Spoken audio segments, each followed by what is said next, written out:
wabarakatuh. My name is Natasha Aurelia Febrianti, class 1014. Every morning, I wake up 5 a.m. and get ready to start my day. After taking a shower and having a simple breakfast, I go to school.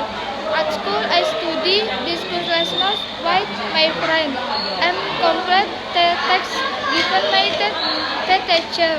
During break time, I usually chat and jokes my friend to relax.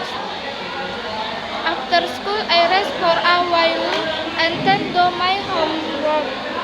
In the afternoon, I help my parents at home before enjoying some free time, such as watching something or listening to music.